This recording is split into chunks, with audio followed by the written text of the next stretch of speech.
Mes chers compatriotes, mesdames et messieurs, je m'appelle Dr Noël Tchiagne Mwadjanvita, auteur du plan Marshall de Noël Tchiagne pour la reconstruction et le développement de la RDC. Je suis 100% congolais. La RDC est la terre de mes parents, grands-parents et arrière-grands-parents du côté de mon père et de ma mère. La RDC a payé pour mes études primaires, secondaires et aussi universitaires. Je dois tout à mon pays et au peuple congolais. Ma connexion et ma loyauté à la République démocratique du Congo sont très fortes, totales, inconditionnelles et indiscutables. La terre de nos ancêtres, elle est sacrée. Je vous invite tous à protéger notre terre, qui est notre patrimoine commun, et à défendre l'intégrité du territoire et la souveraineté nationale, quelles que soient les conditions et quel que soit le moment. Car cette terre, c'est la seule dont nous sommes propriétaires à 100% et que personne ne doit nous l'arracher sous quelque subterfuge que ce soit. Je voudrais renouveler ma proposition du plan Marshall de Noël Tchiagne pour la reconstruction et le développement de la RDC comme étant la vision globale du développement pour pacifier tout le pays, lutter contre les antivaleurs, promouvoir la bonne gouvernance, développer le capital humain, promouvoir l'autosuffisance alimentaire, créer des infrastructures de base, industrialiser et diversifier l'économie nationale, promouvoir un système financier moderne et robuste, restructurer la Banque centrale du Congo en une véritable autorité monétaire et de régulation et doter le pays d'une monnaie nationale crédible tout en mettant fin à la dollarisation de l'économie nationale. La finalité du plan Marshall de Noël Tchiagne pour la reconstruction et le développement de la RDC, c'est de développer le pays et aussi d'éliminer la pauvreté dans laquelle croupit notre population actuellement. Le coût total du plan Marshall de Noël Tchiagne pour la reconstruction et le développement de la RDC est estimé à 1000 milliards de dollars sur 15 ans pour faire progresser le produit intérieur brut par habitant de 450 dollars aujourd'hui à 15 000 dollars au moins en 15 ans, tout en créant au passage des emplois et en améliorant les conditions de vie de tous nos citoyens. Ceci est tout à fait possible car je suis convaincu que l'impossible n'est pas congolais. Mais nous ne pourrons pas réaliser ce rêve si la RDC arrivait à perdre sa souveraineté. C'est pour cela que nous devons nous battre pour protéger la souveraineté nationale, étant donné que le destin de notre pays se trouve dans les mains de ses filles et de ses fils que nous sommes.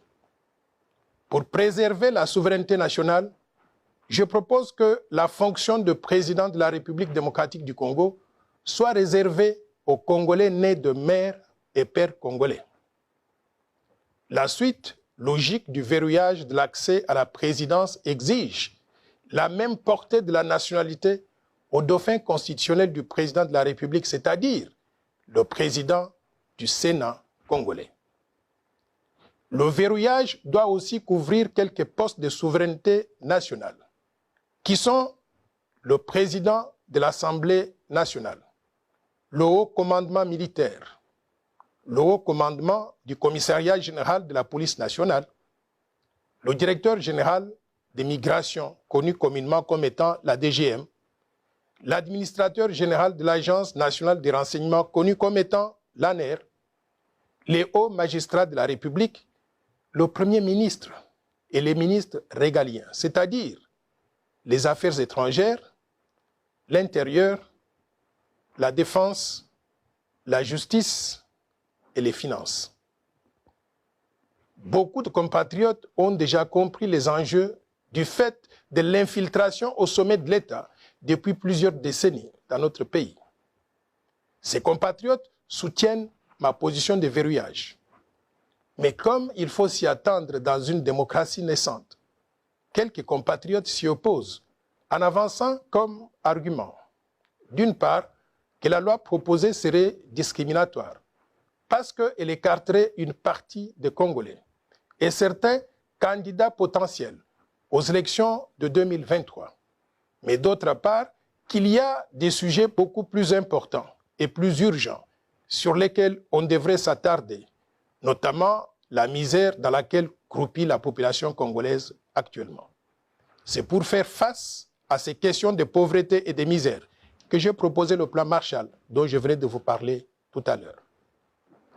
Chers compatriotes, mesdames et messieurs, ma proposition de verrouiller l'accès à la présidence de la RDC et aux fonctions très sensibles est importante. Pourquoi? Parce qu'elle porte sur un aspect crucial de la vie de notre pays, l'accession aux plus hautes fonctions de souveraineté nationale.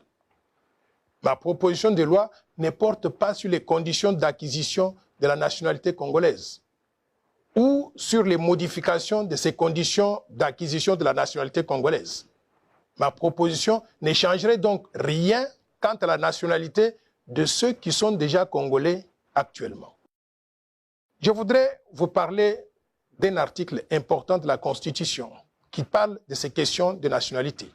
C'est l'article 10 de la Constitution de la République qui est très clair au sujet des conditions d'acquisition de la nationalité congolaise.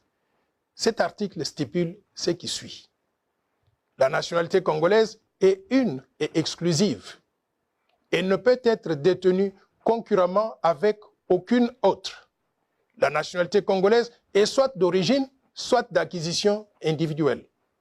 Est congolais d'origine toute personne appartenant aux groupes ethniques dont les personnes et le territoire constituaient ce qui est devenu le Congo, c'est-à-dire actuellement la République démocratique du Congo au moment de l'indépendance le 30 juin 1960. Il y a une loi organique qui détermine les conditions de reconnaissance, d'acquisition, de perte et de recouvrement de la nationalité congolaise.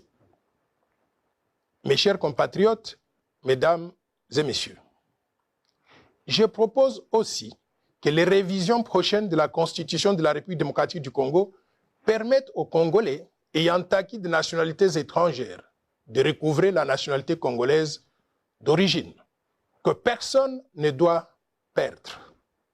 Nous sommes nés Congolais, nous vivons Congolais, nous mourrons Congolais et nous serons enterrés Congolais. La nationalité congolaise, elle est sacrée. Personne ne peut l'arracher à qui que ce soit parmi nous. Sur le territoire national, tout Congolais devra se soumettre aux lois congolaises sans aucune possibilité d'invoquer une quelconque immunité du fait de la détention d'une nationalité étrangère. Au vu de l'histoire récente, il sera prudent, à mon avis, d'exclure la double nationalité avec tous les pays voisins de la RDC, et en particulier ceux qui ont eu des velléités d'occupation de la République démocratique du Congo, et ils sont connus.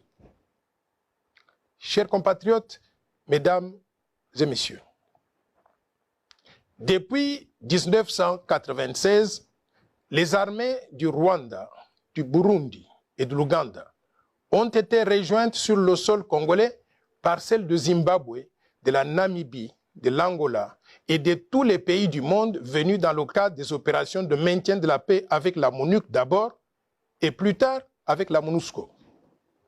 Ces soldats étrangers se sont accouplés avec les Congolaises et les Congolais, donnant naissance à des millions d'enfants qui sont tous Congolais d'après la Constitution actuelle. Nous acceptons tous ces enfants comme Congolais et ils ont droit à tout dans notre pays. Sauf que, pour des raisons de souveraineté nationale, nous devons restreindre l'accès à la présidence de la RDC et aux fonctions de souveraineté nationale en les réservant exclusivement aux Congolais nés de mère et de père eux-mêmes Congolais. Ceci éviterait l'infiltration au sommet de l'État à travers des compatriotes qui auraient de loyauté partagée entre la République démocratique du Congo et d'autres pays étrangers. Chers compatriotes, mesdames et messieurs, ma proposition de verrouillage porte essentiellement sur les conditions d'accès à la fonction de président de la République démocratique du Congo, c'est-à-dire sur les critères qui doivent être remplis pour être candidat au poste de président de la République. Pour le moment, ces critères sont définis par l'article 72 de la Constitution de la République démocratique du Congo qui stipule ce qui suit. Nul ne peut être candidat à l'élection du président de la République s'il ne remplit pas les conditions ci-après. 1. posséder la nationalité congolaise d'origine. 2. Être âgé de 30 ans au moins. Et 3. Jouir de la plénitude de ses droits civils et politiques. Et 4. Ne pas se trouver dans un des cas d'exclusion prévus par la loi électorale. Il convient de souligner que ma proposition de verrouillage vient apporter une condition supplémentaire, un critère additionnel, qui est de limiter l'accès à la présidence de la République démocratique du Congo aux Congolais nés de mères et de pères eux-mêmes congolais. Il est important de relever que ce critère additionnel vise à protéger l'intérêt national, la souveraineté nationale, la fonction suprême qui est celle de président de la République en évitant l'infiltration au sommet de l'État et en préservant la fierté d'être congolais et surtout d'être dirigé par un Congolais comme nous. Dans beaucoup de pays, il y a des dispositions qui protègent l'intérêt national et qui empêchent n'importe qui d'accéder à la magistrature suprême. De telles dispositions existent dans d'autres pays tels que le Cameroun, la Zambie, le Togo, le Gabon, le Maroc, l'Algérie, la Tunisie, le Burkina Faso et même la Turquie. Et aussi, elles existent dans des grandes démocraties telles que les États-Unis d'Amérique, où n'importe quel Américain ne peut devenir président de la République, donc des États-Unis d'Amérique. Aux USA, donc, il faut être né sur le sol américain, comme Barack Obama, Bill Clinton et aussi John F. Kennedy. Par contre, l'ancien secrétaire d'État Henry Kissinger, l'ancienne secrétaire d'État Madeleine Albright et l'ancien gouverneur de l'État de Californie, Arnold Schwarzenegger, tout en étant tous les trois pleinement des Américains. Ils ne peuvent prétendre à la fonction de président des États-Unis d'Amérique. Pourquoi? Parce qu'ils ne remplissent pas un des critères d'éligibilité, c'est-à-dire d'être nés sur le sol américain. Et pourtant, ce sont des personnalités très brillantes. Vous connaissez tous Henry Kissinger. C'était l'un des secrétaires d'État américains les plus distingués. Mais il ne peut pas accéder à cette fonction à cause de cette limitation. Je tiens à préciser que ma proposition de loi est impersonnelle. Elle ne vise aucun individu, étant donné qu'à ce jour, personne n'a déclaré sa candidature à la présidence de la République lors des élections de 2023. Ma proposition n'est pas discriminatoire. Pourquoi? Parce que dans tous les pays du monde, il y a des critères d'éligibilité. Ces critères sont déterminés et discutés à l'avance. Et dès qu'ils sont adoptés par le Parlement et promulgués par le président de la République, ces critères s'appliquent à tout le monde, sans distinction, sans exception et sans discrimination. C'est ainsi que, dans la plupart des pays, il y a par exemple le critère de l'âge. En France, par exemple, pour être candidat au poste de président de la République française, il faut avoir au minimum 18 ans. Par contre, en République démocratique du Congo, on exige du candidat à la présidence de la République démocratique du Congo 30 ans d'âge au moins. Est-ce qu'on peut dire dans ce cas qu'il y a discrimination par rapport aux Congolais qui n'ont pas encore 30 ans d'âge? La réponse est non. C'est un critère qui a été accepté par tout le monde et qui va s'appliquer à tout le monde aussi. Il convient de noter qu'en République démocratique du Congo, les conditions prévues par la Constitution sont complétées par des critères opérationnels, prévus par la loi électorale numéro 17/013 du 24 décembre 2017, modifiant et complétant la loi électorale numéro 06/006 du 9 mars 2006 portant organisation des élections présidentielles, législatives, provinciales, urbaines, municipales et locales, telles que modifiées à ce jour. C'est cette loi qui détermine, par exemple, le montant de la caution à déposer par tout candidat aux élections présidentielles. Mes chers compatriotes, mesdames et messieurs, est-ce que ma proposition de loi est opportune en ce moment précis? La réponse est oui. Lorsque la souveraineté du pays est menacée, il n'y a pas meilleur moment que d'agir immédiatement. Car si le risque identifié d'infiltration au sommet de l'État se matérialise, ce sera trop tard pour sauver notre pays. Le timing de ma proposition de verrouillage coïncide aussi avec les réformes proposées par d'autres organisations de la société civile ou même des partis politiques, tels que la CENCO, qui a présenté la feuille de route des réformes qui toucheraient à la CENI, la loi électorale et aussi la Constitution. Il y a aussi les idées de Martin Fayoulou, qui propose une CENI à présidence tournante. Il est donc opportun de recenser toutes les propositions de réformes institutionnelles, y inclut celle de verrouillage que je porte, afin d'opérer les révisions nécessaires à la CENI, la loi électorale et aussi la Constitution, une fois pour toutes, afin de baliser le terrain pour les élections apaisées en 2023, mais aussi au-delà.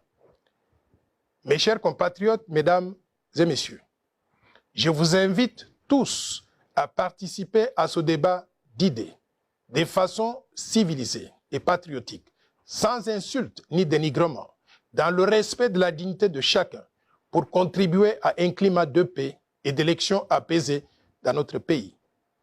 Si ma proposition de loi est adoptée, la RDC ne prendrait plus de risque de donner la magistrature suprême et d'autres fonctions de souveraineté à des personnes dont le cœur, le sang, l'allégeance et la loyauté seraient ailleurs à défaut du corps physique dans notre pays. En démocratie, c'est la majorité qui gouverne. Les Congolais nés de mères et pères congolais étant les plus nombreux, il est normal et logique qu'ils aient l'exclusivité de la présidence du pays et les fonctions essentielles de souveraineté pour que nous puissions protéger ensemble notre fierté d'être Congolais, mais également notre souveraineté nationale. Pour terminer, je vous rappelle que tous les Congolais sont égaux. Ils sont les mêmes. Il n'y a pas un seul individu qui soit moins ou plus important que d'autres dans notre pays. Nous sommes des frères et sœurs. Nous devons rester unis et inséparables. Faisons l'essentiel pour protéger notre patrimoine commun tout en le préservant pour les générations futures. Vive la République démocratique du Congo. Vive le vaillant peuple congolais. Je vous remercie.